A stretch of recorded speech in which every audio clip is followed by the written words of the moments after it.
Hello mon ami, comment vas-tu aujourd'hui? Je veux t'encourager. Je me souviens en prison, après m'être converti, j'ai donné beaucoup de temps à Dieu, mais il y avait des choses dans mon cœur qui n'allaient pas. En fait, cette incarcération était un fardeau et ça pesait sur moi et sur ma famille.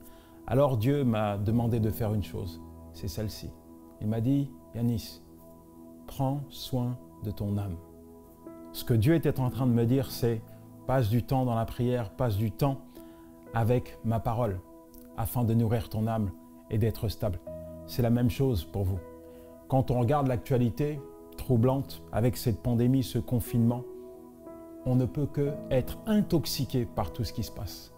Et on doit veiller sur son âme, afin que toutes ces choses ne viennent pas contaminer notre relation avec Dieu et ne viennent pas ternir notre communion avec lui.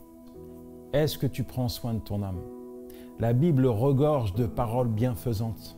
Au travers de la parole de Dieu, tu trouveras la nourriture qu'il te faut. En fait, la parole de Dieu, c'est ta boussole, c'est ton GPS spirituel. Et tu ne peux pas évoluer, tu ne peux pas être guidé sans la parole de Dieu. La parole de Dieu, c'est une lampe à tes pieds, une lumière sur tes sentiers.